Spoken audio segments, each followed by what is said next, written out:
fait. Les carottes sont cuites. Les carottes sont cuites. Sud Radio Berkov dans tous ses états.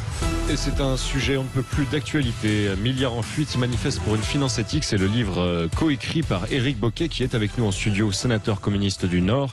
Et il l'a coécrit avec son frère Alain et puis Pierre Gometon. Et puis ce livre est préfacé par Éric Vernier, spécialiste de la lutte contre le blanchiment, directeur général de l'école de commerce de Dunkerque et chercheur associé à l'IRIS. Il a également publié d'autres livres, techniques de blanchiment et fraude fiscale et paradis fiscaux. Bonjour messieurs. Bonjour Monsieur Bocquet, bonjour à Monsieur Vernier. D'abord, je veux dire ce livre vraiment passionnant. Et puis c'est signé des frères Bocquet, j'aime bien, parce qu'en général, c'est les frères trois gros, c'est toujours en gastronomie. Là, les frères Bocquet, c'est en politique, c'est bien, c'est bien.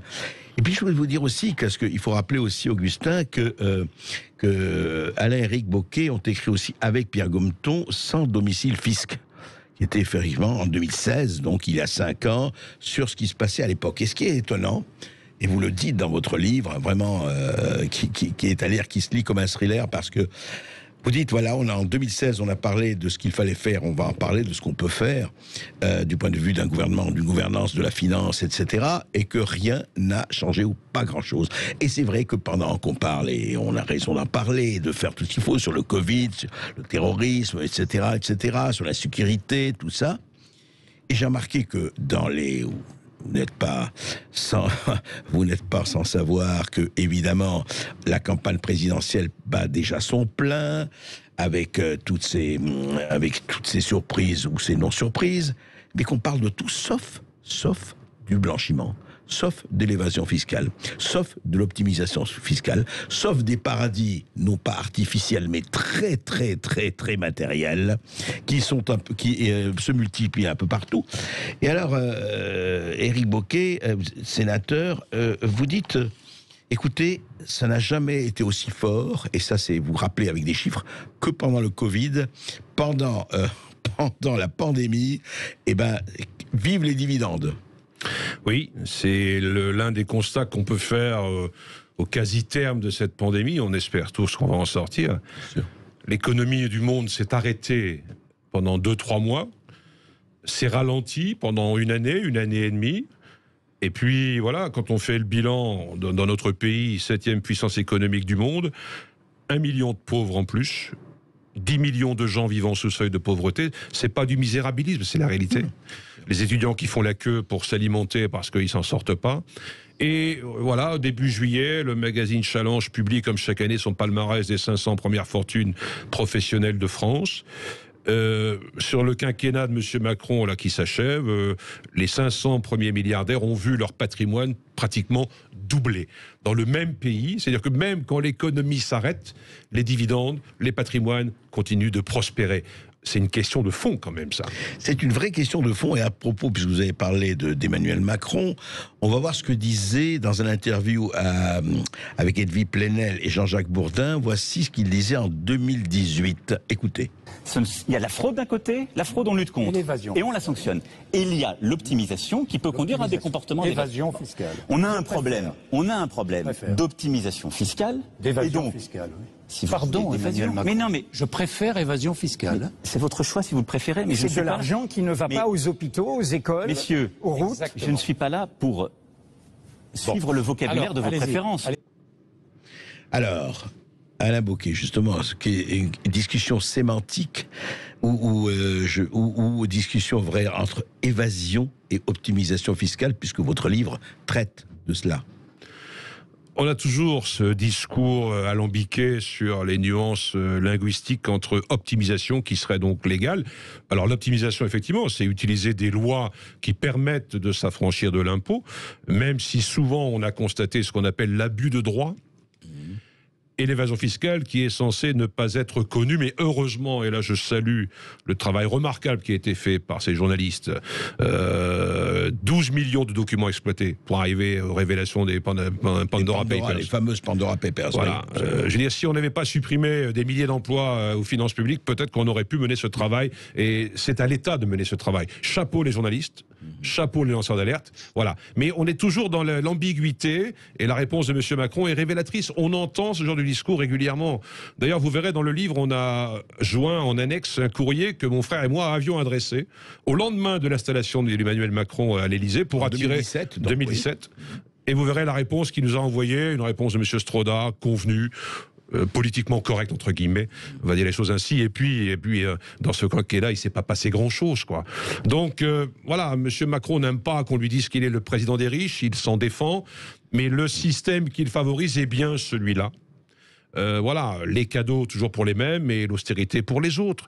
C'est insupportable. Oui, sauf que l'optimisation, les paradis, le blanchiment, on va aussi en parler avec M. Vernier, là, n'ont pas commencé avec Emmanuel Macron. Non. Alors, on peut dire, non mais est-ce que c'est devenu depuis quand, justement, presque une industrie ? Je dirais une espèce de, voilà, c'est comme ça, voilà, c'est le système, ça fonctionne comme ça, il faut fuir l'impôt, c'est pas possible, ces gens-là nous emmerdent, il faut fuir l'impôt. C'est devenu pratiquement une institution. Ben, je dirais depuis que l'impôt sur le revenu a été mis en place au début du XXe siècle, au moment de la Première Guerre mondiale, certains des gens fortunés se sont ingéniés à tenter d'y échapper. Voilà. Donc il y a eu l'histoire avec la Suisse notamment, mais ça c'est un peu l'image d'Épinal un peu dépassée aujourd'hui. Certes. Je pense, enfin je suis pas historien mais de l'économie, mais dans les années 70-80, il y a eu une bascule très nette au niveau mondial.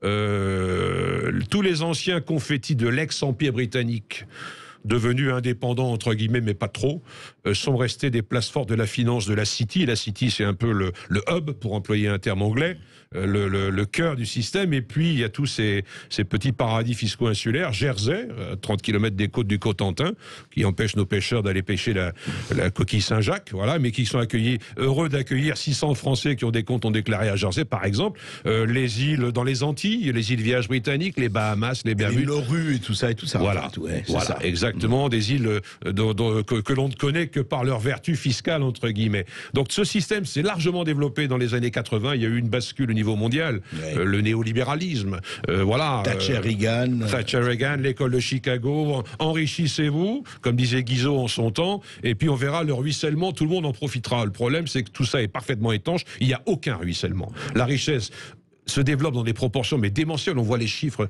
11 300 milliards là, révélés par les Pandora Papers, 11 300 milliards, c'est-à-dire 11 trillions et 300 de fuites, quoi. Ça dépasse l'entendement. À l'échelle d'une vie humaine, où on paye sa maison, sa voiture, ça nous dépasse largement. Les gens se sentent écrasés par ça. Et c'est une réalité. Toute cette richesse, une énorme partie de la richesse, échappe à l'impôt, échappe à la société, à la solidarité, pour financer les hôpitaux, les enseignants, etc. Tout ce qui fait un monde civilisé, comme disait Henri Morgenthau, secrétaire d'État au Trésor de Roosevelt dans les années 30. C'est vrai. On va en parler après les informations avec vous, Éric Boquet, avec Éric Vernier, et on va vraiment essayer d'aller au cœur du problème, et avec vous aussi, évidemment, auditeurs de Sud Radio. Mais je crois que, justement, vous donnez énormément d'exemples dans votre livre, de ces milliards en fuite, par les GAFAM, par toute une série de gens qui, effectivement, c'est toujours pareil. Il y a gens qui pleurent, ils sont nombreux, et gens qui rient, ils sont moins nombreux, mais ils rient beaucoup. Et quand vous entendez ces chiffres et le silence radio, sans mauvais jeu de mots, autour de ces affaires, nous allons continuer d'en parler au 0826 300 300 avec vous, spécialistes, et vous aurez la parole à partir de 13h30. À tout de suite. Je n'aime pas la blanquette de veau. Je n'aime pas la blanquette de veau. Sud Radio Berkov dans tous ses états. Panama Papers, Luxembourg Papers, Pandora Papers. Pandora Papers, c'est quoi d'ailleurs?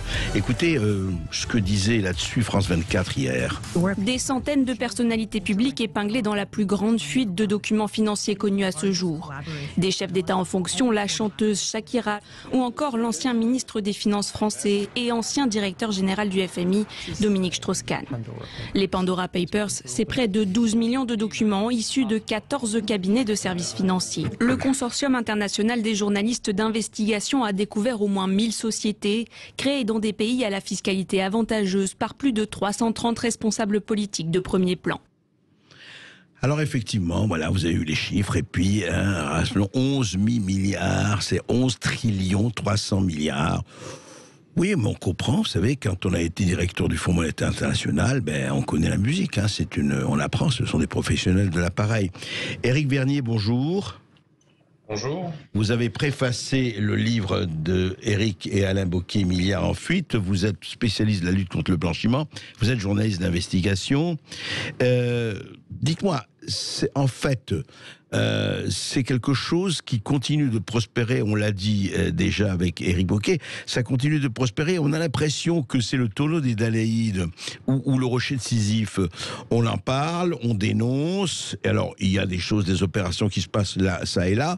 Mais en fait, le fait de l'appeler blanchiment, ça continue de plus belle, ou pas?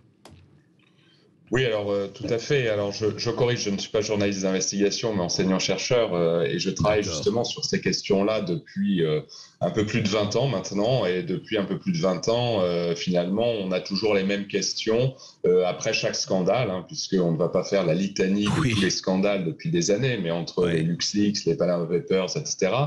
Et à chaque fois, les mêmes questions reviennent. C'est désormais, on a ce scandale qui va réveiller les citoyens, qui va faire réagir les politiques, qui va ouvrir les yeux des fonctionnaires des impôts. Le problème, c'est que effectivement, les questions reviennent à chaque scandale parce que rien ne change.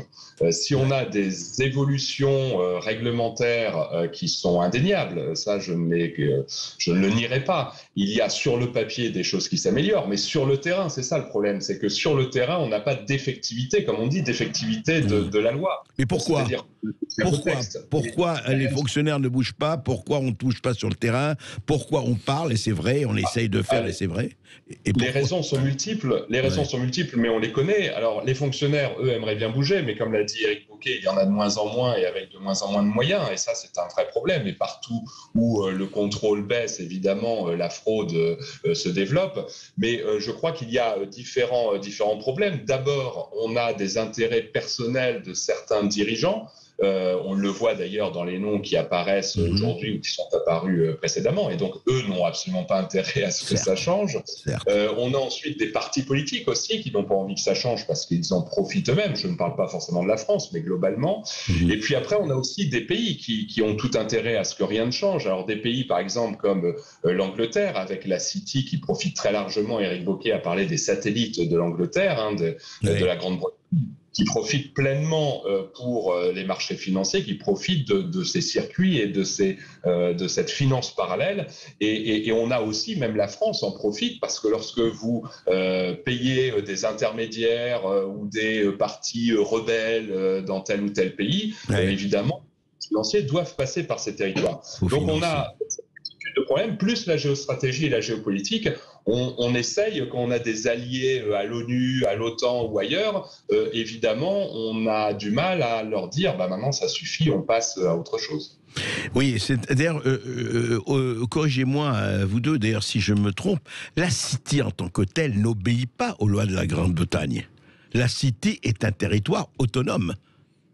Elle a notamment fiscalement une autonomie, oui, tout à fait. Oui, donc avec un pseudo-maire élu, et donc effectivement, cela pose un problème. Et quand on pèse plus de 10% du PIB du pays, on fait ce qu'on veut. Hein, la City, c'est 10 à 15% du PIB du pays.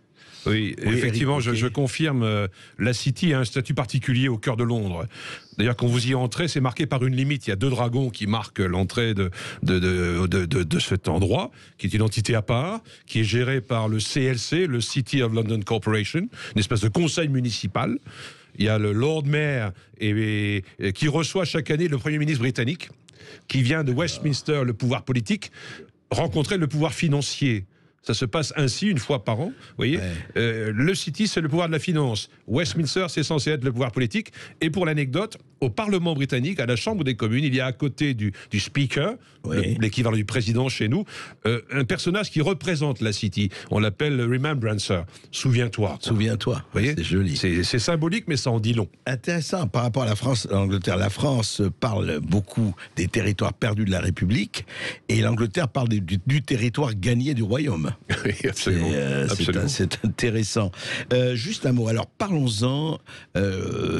Éric Bocquet et évidemment Éric Vernier aussi, mais comment ça fonctionne? Alors, comment ça fonctionne, cette optimisation fiscale? Parce que vous donnez beaucoup de chiffres et beaucoup de détails dans votre livre, et qui est vraiment passionnant de ce point de vue-là.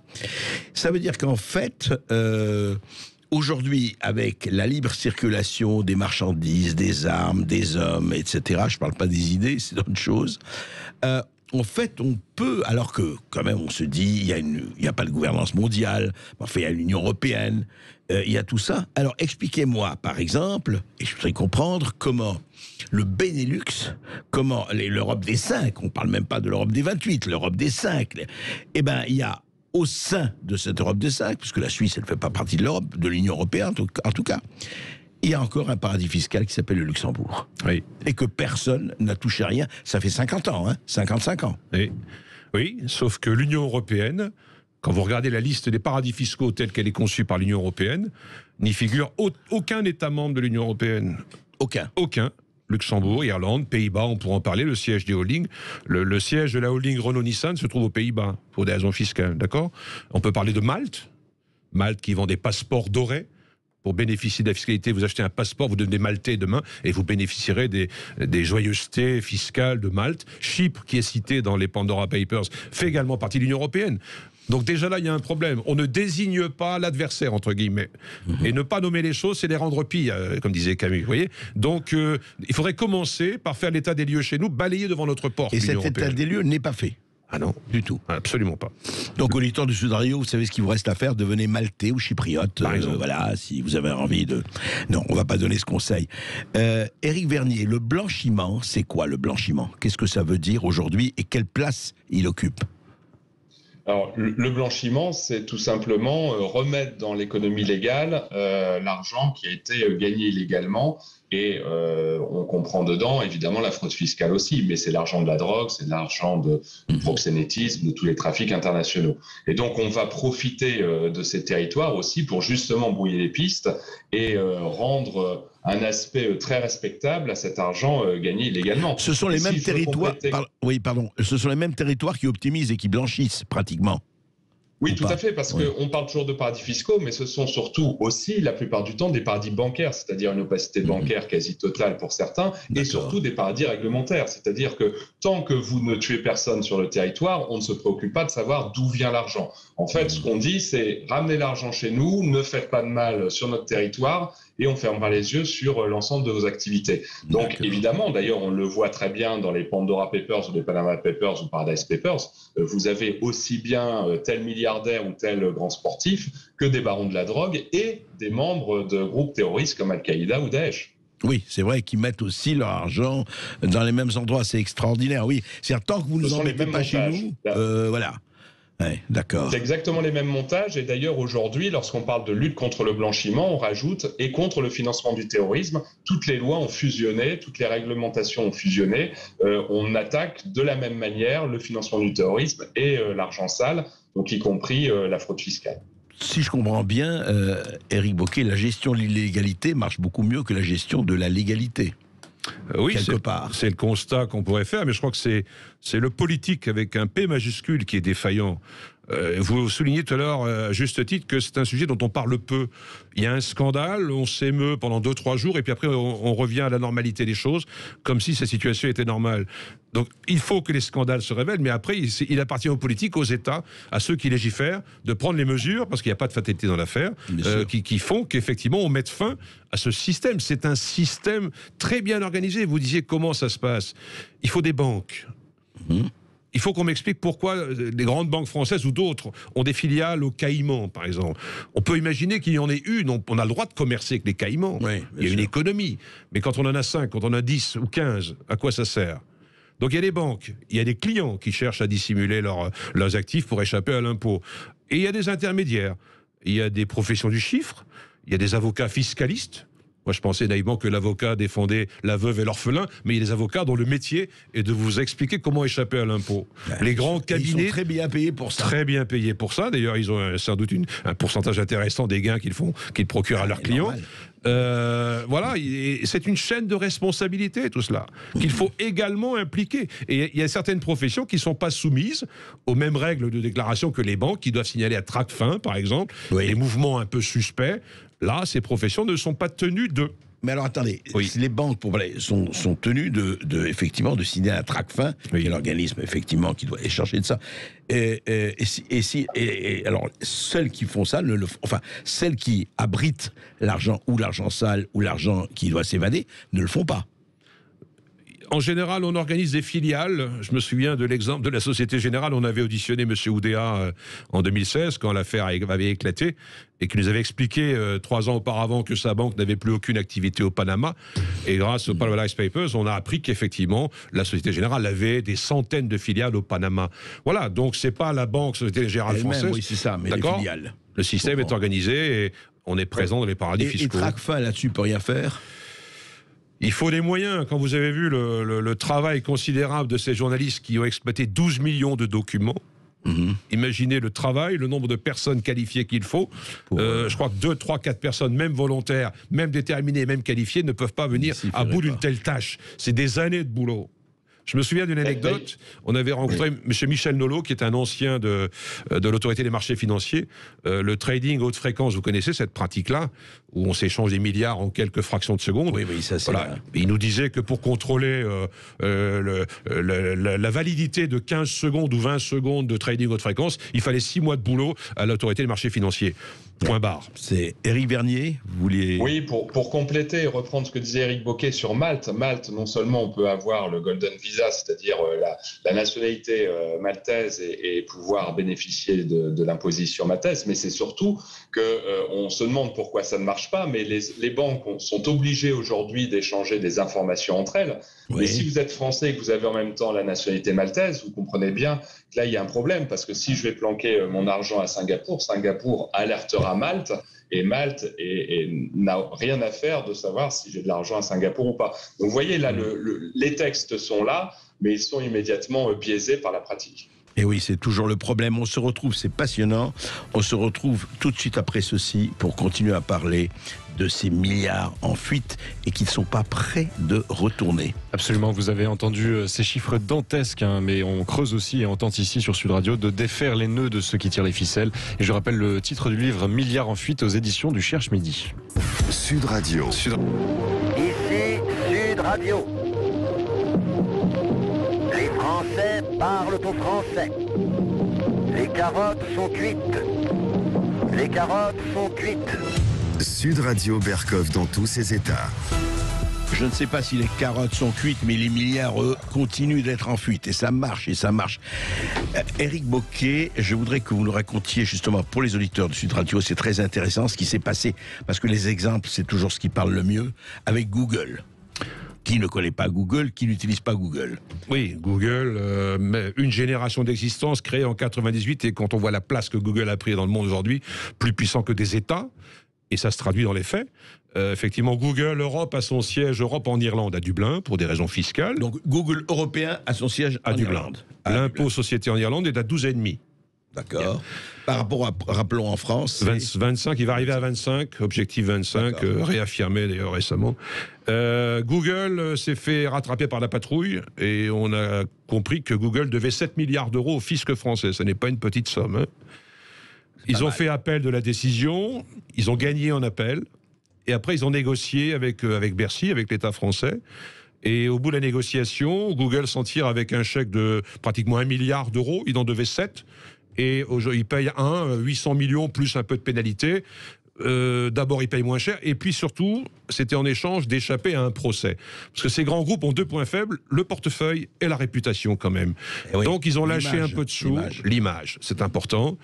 Et puis on apprend quelques semaines plus tard que Bercy voulait s'intéresser aux gens qui n'avaient pas déclaré leur piscine par une déclaration préalable auprès de leur mairie, et que Google allait aider Bercy à débusquer les gens qui n'avaient pas déclaré leur piscine dans leur jardin. Ben voilà, vous comprenez. On va traquer les piscines et vous nous baissez l'impôt de 7 milliards à 1 milliard. C'est magnifique. C'est comme si vous nommez Dracula à la présidence de l'établissement français du sang.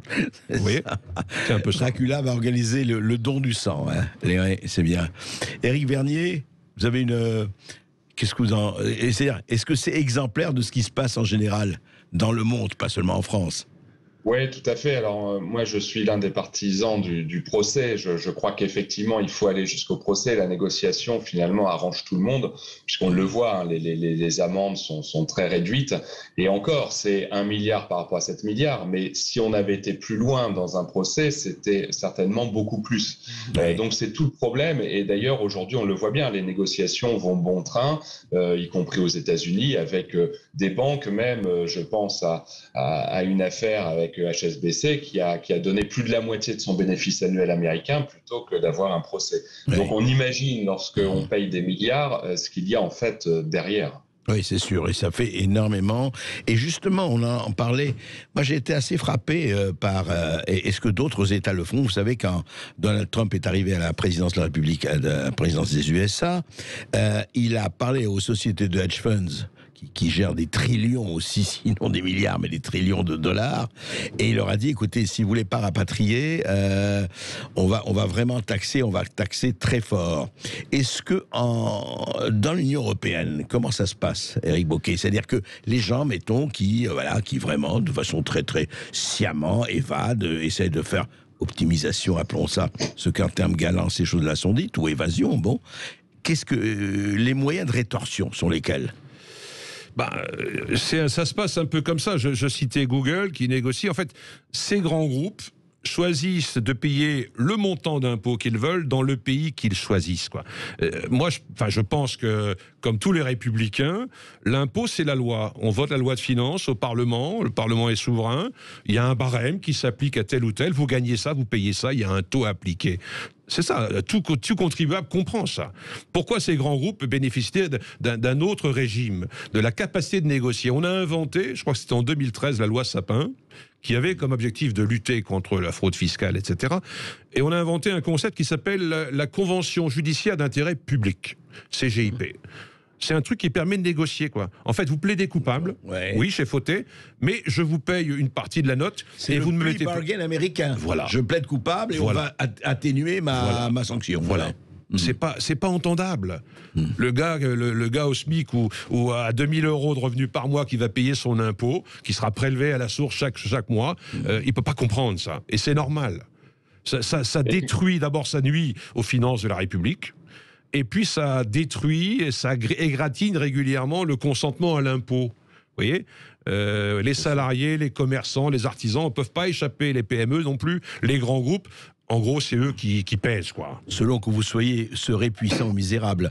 Éric Vernier, un dernier mot là-dessus. Oui, c'était juste pour rappeler, mais finalement, Éric Bocquet l'a évoqué, mais ça n'est pas seulement le smicard qui va être choqué, c'est effectivement aussi le patron de PME, et même de grosses PME, qui lui, évidemment, lorsqu'il doit 100 000 € d'impôts, n'a jamais eu de proposition d'en payer 10 000 à la place. Parce qu'il faut voir que c'est vrai, parce que ce n'est valable que pour les milliards et multimilliardaires, les GAFAM et compagnie. Parce que pour les patrons de PME, il a raison, Éric Vernier, ils seront aussi taxés que les autres, et même et c'est pas normal.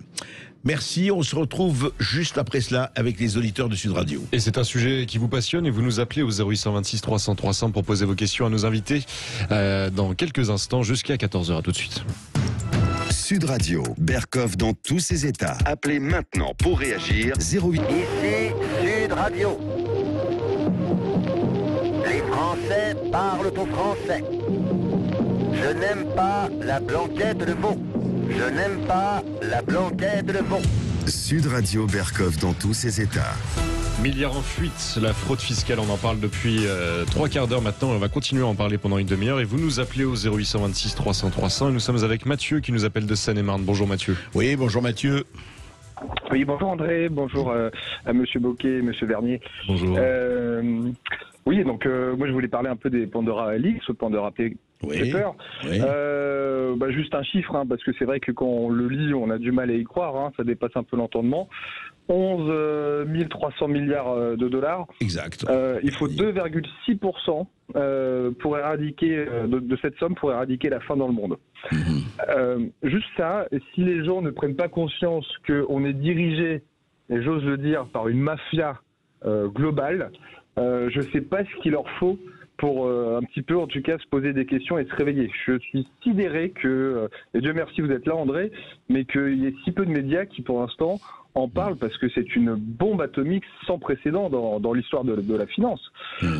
Mais donc, pas nouvelle, vous savez, Mathieu, pas nouvelle, puisqu'il y a eu déjà les Luxembourg, celle-là est très forte, bien sûr, il ne s'agit pas de la minimiser, mais il y a eu les Luxembourg Papers, il y a eu les Panama Papers, il y a eu énormément déjà, depuis 10 ans à 15 ans, de révélations sur cet extraordinaire chiffre, et ça n'a pas bougé, enfin pas grand-chose. Oui, tout à fait. Après, le problème, c'est que, bon, on va parler de ça, mais il faut aller au bout des choses. Voilà, c'est-à-dire qu'on parle... Qu'est-ce que ça veut dire aller au bout des choses pour vous? Dites-moi. On va parler, par exemple, des GAFAM. Donc, on sait très bien que les États, si on prend juste la liberté d'expression, ils ont un peu délégué dans le domaine privé. C'est pour ça qu'on a pu censurer Trump et compagnie ou des lanceurs d'alerte. Mais parce que les GAFAM, là, depuis le début du XXIe siècle, ils ont vraiment pris l'ascendant sur les États. C'est-à-dire que les politiques partent, mais les économistes et donc les dirigeants, eux, restent. Et c'est eux qui font moyen de pression. Prenons Amazon, oui, ou Google, eux, ils ont le pouvoir de dire, bah, ok, vous voulez pas nous exonérer d'impôts, etc., on va transférer, donc c'est des milliers d'emplois, donc on est un petit peu pris en tenaille. Et par rapport à vos invités, moi j'aimerais savoir aussi, qu'est-ce qu'on fait de tout ça? Alors justement, Julien, il y a dans le livre de Éric et Alain Bocquet, il y a un passage qui m'a vraiment très intéressé, qui est exemplaire, raconté Éric Bocquet, Amazon et Amiens, les structures qui se sont installées et que l'État a payées. Oui, il y a ça aussi, effectivement. Il y a ça. Les élus intéressés qu'ils sont de ramener sur leur territoire des activités économiques, ce qui peut s'entendre, mais effectivement, il y a aussi de l'argent public, des subventions, des conseils régionaux, par exemple, pour attirer chez soi les entrepôts que l'on connaît. On les comprend, parce que ça fait du travail. Ça génère de l'emploi, mais à quel prix, quoi? Et à quel prix? Et puis... Parce que Amazon, Amiens, c'est la municipalité, c'est la région. Je crois que c'est la région, c'est le conseil régional. Oui. Donc c'est de l'argent public. On construit des routes, on construit des zones, on y amène l'assainissement, tous les réseaux, les fluides, et tout ça, c'est de l'argent investi par la collectivité, nos impôts. Ça coûte cher, quoi. Et puis pour avoir les résultats qu'on a, en retour, ces gens qui s'affranchissent royalement de l'impôt, c'est tout à fait incompréhensible, inacceptable. Mathieu, vous vouliez ajouter quelque chose? Oui, dans le sens où en final, avec toutes les infos, elles sont assez folles que personne n'ose y croire, mais le puzzle, il s'assemble. Ce que je veux dire par là, c'est que déjà, Pompidou, à l'époque, était l'ancien directeur financier. On a Emmanuel Macron, on sait il vient de chez Rothschild, qu'il a participé à la vente de la branche Nestlé, etc. Ce que je veux dire par là, c'est que très concrètement, les infos sont là, à se dire que finalement, on est dirigé par l'argent roi, à notre détriment, et qu'à un moment, c'est bien beau d'être dans un espèce de conformisme, une léthargie ambiante, voire un fatalisme, mais c'est une inversion des valeurs qu'on prend pour notre petit confort personnel. Je suis sidéré qu'il n'y ait pas grand monde, finalement, moi dans mon entourage. Ouais. Non, et c'est dommage parce que finalement, je pense que nous, ça va, moi ça va encore, mais je veux dire, nos enfants et les petits-enfants qui vont vivre le monde d'après, ils nous en voudront de n'avoir pas réagi. Alors, juste un bémol, c'est pas parce qu'on est banquier qu'on est forcément, je dirais, contrebandier, mais effectivement, le problème, c'est ce que vous avez évoqué, c'est vrai qu'aujourd'hui, Éric Bocquet, il y a les sociétés beaucoup plus importantes que les États, parce qu'ils ont un budget équivalent au budget de plusieurs pays du monde réunis. Oui, absolument. Des groupes comme Apple, Google, Facebook ont des valorisations boursières supérieures à 2000 milliards de dollars. C'est supérieur au PIB de beaucoup d'États dans le monde. Quand on dit que la finance a pris le pouvoir, c'est malheureusement une réalité. Et c'est pas complotiste que de tenir ce propos. Aujourd'hui, les États sont financés par les marchés financiers. Vous voyez ? On parle de la dette, là. On emprunte auprès des marchés financiers qui, à tout moment, peuvent vous menacer d'augmenter les taux de 1%. Ça se traduirait par une aggravation de la dette de 20 ou 24 milliards. Vous voyez ? Donc, il y a l'épée de Damoclès permanente. Il y a un problème de souveraineté et de démocratie dans cette situation. Moi, je pense qu'il faut vraiment, il est temps de réfléchir à un autre mode de financement des États, donner un autre rôle à la Banque Centrale Européenne, pourquoi pas, c'est possible, il suffirait de décider. Pourquoi pas solliciter l'épargne des Français, dont on dit qu'elle a augmenté pendant cette année particulière. Les Japonais le font. Les Japonais sont endettés beaucoup plus que nous, 240%. La dette des Japonais. Mais elle est détenue à 95% par les Japonais. Ouais, vous voyez, institutions et particuliers. Voilà. La dette, c'est pas une fatalité, c'est pas forcément un mal en soi. Augustin? Absolument, et juste pour être concret, les GAFA, donc les 4 GAFA, c'est 3 fois et demi la capitalisation du CAC 40. Hein, donc voilà, vous nous appelez au 0826 300 300 et nous sommes avec Elian qui nous appelle de Dordogne. Bonjour Elian. Oui, bonjour Elian. Oui, bonjour Monsieur Berkoff et bonjour à vos invités. Merci encore de cette émission intéressante. Alors je vois les 11 000 milliards de dollars de fraude et je les situe par rapport aux 100 000 milliards de PIB mondial, PIB réel, et aux 550 000 milliards de la sphère financière. Je ne sais pas si vos invités sont d'accord avec ces chiffres, mais j'aurais une première question à poser. Est-ce que, d'après les études que l'on connaît sur la fraude fiscale, on est capable d'établir une répartition entre la sphère réelle et la sphère financière dans cette fraude fiscale? Bonne question. Éric Bocquet, oui. Déjà, Éric Bocquet va répondre. C'est une bonne question. Oui, un élément d'information sur l'ensemble des transactions financières qui ont lieu 24 heures sur 24 dans le monde. Dans le monde. Oui. Moins de 2% ont un lien avec l'économie réelle, c'est la production de biens et de services, de marchandises. Moins de 2%. Moins de 2% ont un lien avec l'économie réelle. Tout le reste, c'est de la spéculation, c'est l'argent qui tourne sur lui-même. C'est un monde complètement dingue. Et là, on parle de la sphère connue. Après, il y a ce que les spécialistes appellent le shadow banking, la finance de l'ombre, qui n'est pas du tout régulée, où on ne sait pas ce qui se passe. Alors là, on peut tout imaginer. Enfin, il y a une démesure aujourd'hui. Le besoin d'une régulation est évident. Il faut qu'on remette de l'ordre dans tout ça. 2%, vous dites l'économie réelle les par transactions, rapport absolument. À la transaction financière. Oui, les transactions. Tout à fait. Oui. C'est-à-dire qu'on est effectivement, donc sur les 11 000 milliards, on peut sérieusement penser que la très grande majorité appartient uniquement à la sphère financière. Oui. Oui, je pense qu'on peut le dire. Vraisemblablement, oui. On peut le dire, d'accord. Tout à fait. Donc quand on nous parle d'une propriété ou d'un château ou d'un truc comme ça, finalement, c'est résiduel. Absolument. Absolument. Tout à fait résiduel. On est d'accord. Est-ce que je peux me permettre une dernière question pour M. Berkoff? Allez-y. Bien. Alors, je voulais savoir, à la suite de l'incident qui est arrivé au GAFAM, est-ce que vous pensez, M. Berkoff, que le ministère de la Vérité va encore nous faire le coup des hackers russes? Écoutez, c'est une vraie question. Il faut la poser au ministère de la Vérité, mais vous savez, le ministère de la Vérité, quand il voudra réagir, on va le savoir tout de suite. Vous avez vu d'ailleurs qu'on a créé une commission sur les fake news et le complot. Voilà. C'est-à-dire qu'il va y avoir des gens augustes qui vont nous dire ça, c'est fake news, ça, c'est complot. C'est-à-dire que ça, vous n'entrez pas dans la vérité révélée que nous vous disons, parce que nous savons mieux que vous ce qui est bon pour vous. Il ne faut pas oublier. Exactement. Voilà. Merci. Bon, merci beaucoup et bonne journée. Merci beaucoup, Elian. Nous avons Bruno qui nous appelle de Limoges. Bonjour Bruno. Oui, bonjour Bruno. Oui, bonjour Justin, bonjour André Berkoff et à toute l'équipe et bonjour à Monsieur Bocquet. Bonjour. Voilà, moi j'ai fait un calcul, mais c'est un calcul qui date depuis bien longtemps.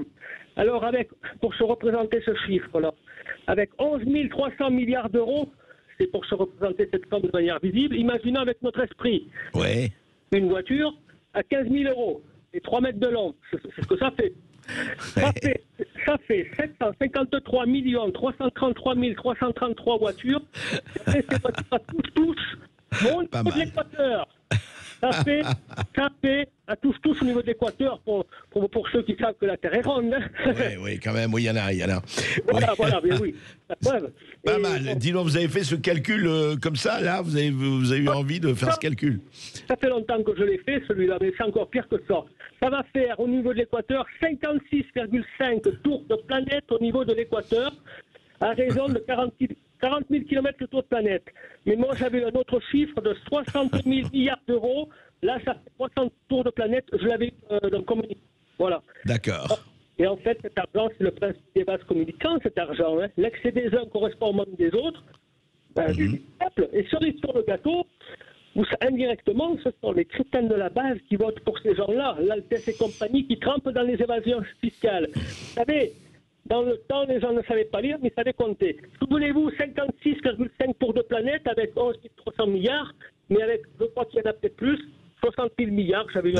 D'accord. Et 300 tours de planète, voilà. D'accord. Eh bien, écoutez, on va retenir ça. Effectivement, ce sont des chiffres qui rendent absolument fous. Et il y en a d'ailleurs qui le sont devenus, mais des fous qui savent où sont leurs intérêts.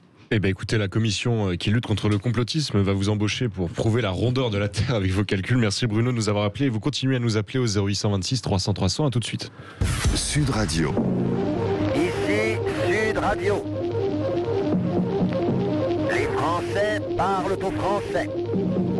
Les carottes sont cuites. Les carottes sont cuites. Sud Radio Berkov dans tous ses états.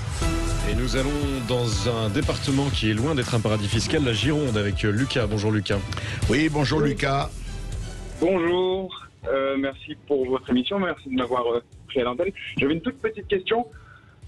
On prend rarement en compte l'aspect de compétitivité fiscale des pays. Alors c'est peut-être mal dit, mais... Non, mais c'est important, vous avez raison. Ouais, la France c'est quand même très lourd fiscalement. Ouais.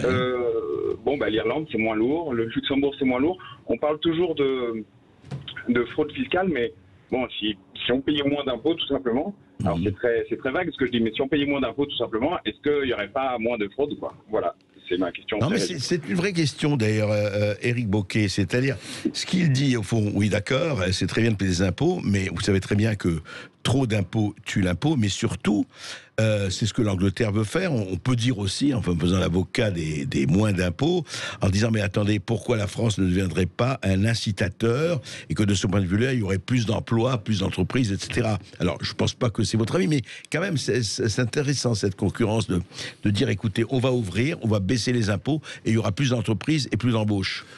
Ça, c'est un argument que j'entends régulièrement. Mais moi, vous savez, je rêve d'une Europe harmonisée.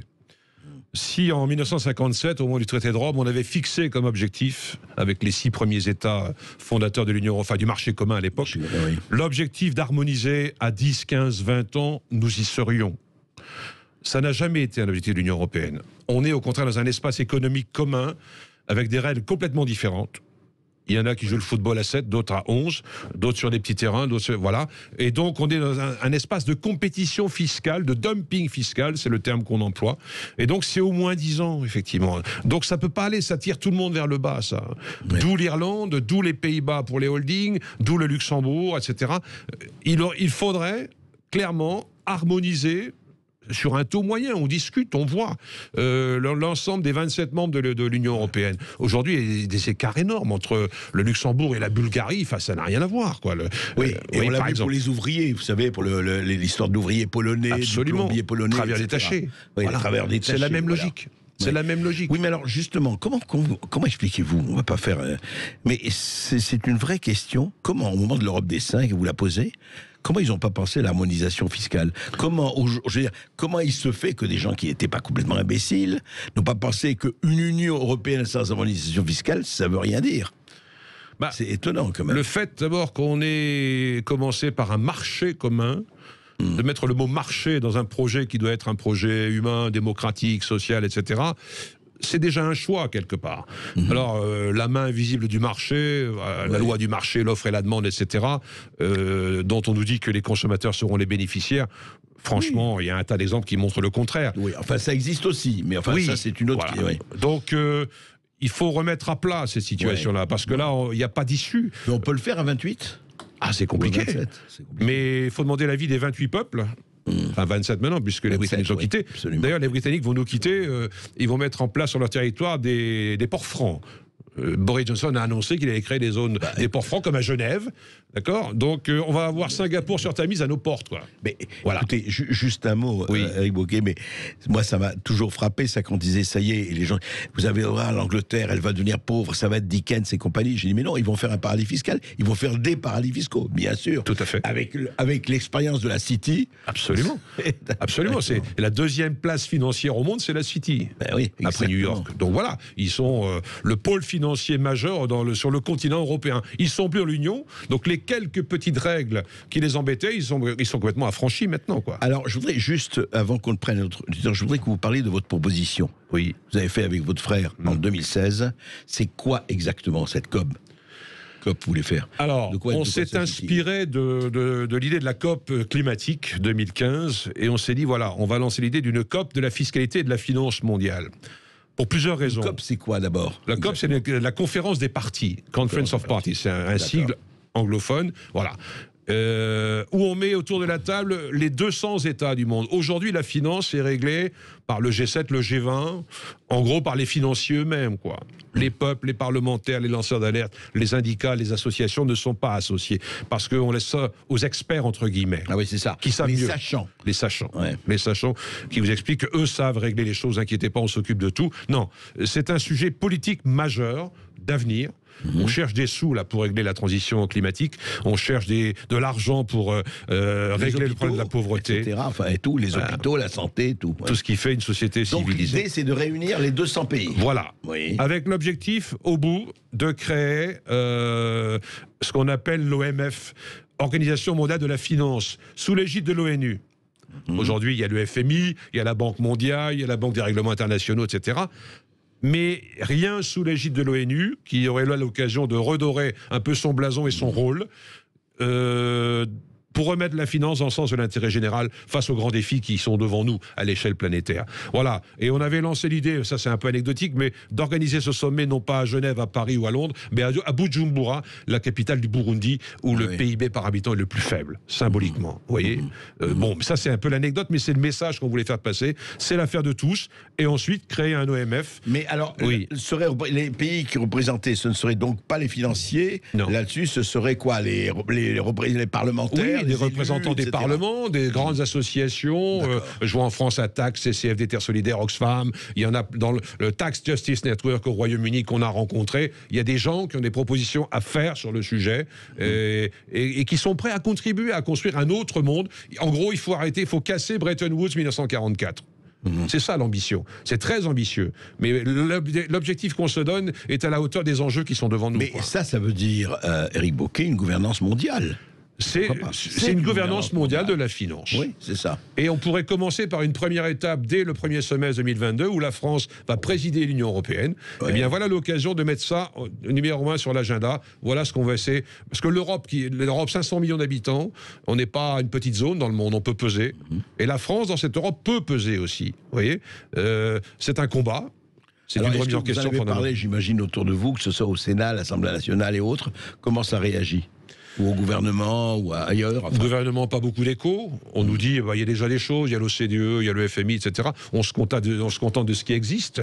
Mais là, on s'adresse au peuple, quoi. On s'adresse au peuple. Enfin, vous voulez retrouver un peu le message universel de la France, quelque part. C'est très ambitieux, mais je crois qu'on est à ce niveau-là d'exigence par rapport à ce qu'on est en train de vivre, parce que laisser faire les choses ainsi, on aura encore 5, 10, 20 scandales dans les années qui viennent, et ça nous mène au chaos, quoi. Ça nous mène au chaos, ce truc. Il faut sortir de ça. C'est une remise en question du système complètement. En tout cas, à suivre, c'est clair. Augustin, nous avons un... Oui, absolument. auditeur. Merci Lucas qui nous a appelé de Gironde. Eh bien, écoutez, nous avons un autre appel de Gironde et nous sommes avec Yves. Bonjour Yves. Oui, bonjour Yves. Bonjour. On vous écoute. On vous écoute Yves. Merci. Alors moi j'interviens sur les niveaux de fiscalité comparés entre les différents des pays d'Europe et pourquoi en France une partie de la fraude fiscale, dont d'ailleurs on ne l'a pas très bien vu à travers les papers, en dehors de Dominique Strauss-Kahn, qui est quand même exceptionnel, pourquoi une partie de la fraude passe à travers le circuit des exportations. Des exportations, c'est-à-dire Écoutez, je vais vous le dire. Oui, allez-y, allez-y. Vous aviez, on a entendu il y a 2 jours, M. Macron, il y avait un débat, il parlait de fiscalité, de fraude fiscale avec quelqu'un. Oui. Et Macron, systématiquement, tout le monde l'a entendu, répétait non, c'est pas de la fraude, c'est de l'optimisation. Tout le monde l'a entendu. On a entendu ça, il l'a dit aussi à des journalistes, oui. On est d'accord. Oui. En Irlande, vous l'avez dit, 12,5%. En France, vous avez dit 25, c'est la cible. Aujourd'hui, on est plutôt vers 28. Mais peu importe. Pour les entreprises du CAC 40, le taux sur les bénéfices, d'après une étude un peu ancienne, mais rien n'a changé, c'est de l'ordre de 8%. C'est pas 25, c'est pas 28, c'est 8. C'est connu de tout le monde, de tous les hommes politiques. Absolument. Pourquoi? Parce que la vraie question, c'est pourquoi? Parce que quand vous vendez... Alors, Il n'y a aucune entreprise derrière mes exemples. Hein. Quand vous vendez une plateforme pétrolière à un pays étranger, quand vous vendez des avions, quand vous vendez je ne sais pas quoi d'autre, tout cela étant fabriqué en France, exporté. Dans le code des impôts. Le code des impôts, c'est la loi française. Oui, allez-y. C'est vous, l'entreprise, qui dites aux impôts à quel prix vous revient le produit que vous avez exporté. Ça veut dire que si vous avez payé 1000 pour le produire et que vous dites aux impôts ça m'a coûté 950, vous générez en France une perte de 50. Donc vous ne paierez pas d'impôts. Et ce que vous avez produit et vendu en France sera compensé par la perte que vous générez sur vos exportations. Donc vous ferez des bénéfices de zéro. C'est exagéré, mais c'est pour faire comprendre. Non, je comprends, d'accord. Et quand vous quand vous exportez, vous le vendez pas si c'est un avion. Je n'excuse pas Airbus, hein, c'est pas le sujet. Non, mais ils le font tous. Oui. Quand vous exportez vers Qatar Airways, ou que vous vendez un avion d'affaires. Non, on a bien compris. Non, parce qu'on arrive en fin d'émission. Excusez-moi, Bruno. On arrive à fin. Je voudrais juste parce que vous avez dit quelque chose de très important. C'est les 25% par rapport aux 8%. Alain Bocquet, juste très rapidement, on est malheureusement en fin d'émission. Oui, je confirme effectivement une étude qui date, mais à mon avis qui est toujours d'actualité. Le Conseil des prélèvements obligatoires avait fait une étude sur la fiscalité des groupes du CAC 40, et vous avez raison, monsieur, le taux effectif d'imposition était entre 8 et 9%. Encore une fois, l'artisan, le restaurateur, la petite PME du coin, elle sera imposée à 27 et demain à 25. Il y a une forme d'injustice fiscale là, effectivement. Je suis entièrement d'accord. On est à deux régimes différents selon qu'on est effectivement puissant avec le CAC 40 ou un peu moins puissant dans une petite entreprise. Je confirme. Merci beaucoup Éric Bocquet, et vraiment je vous le recommande, ce livre Milliards en fuite. Et c'est aux éditions du Cherche Midi, il est déjà en librairie. On remercie également Éric Vernier, spécialiste de la lutte contre le blanchiment, qui est avec nous.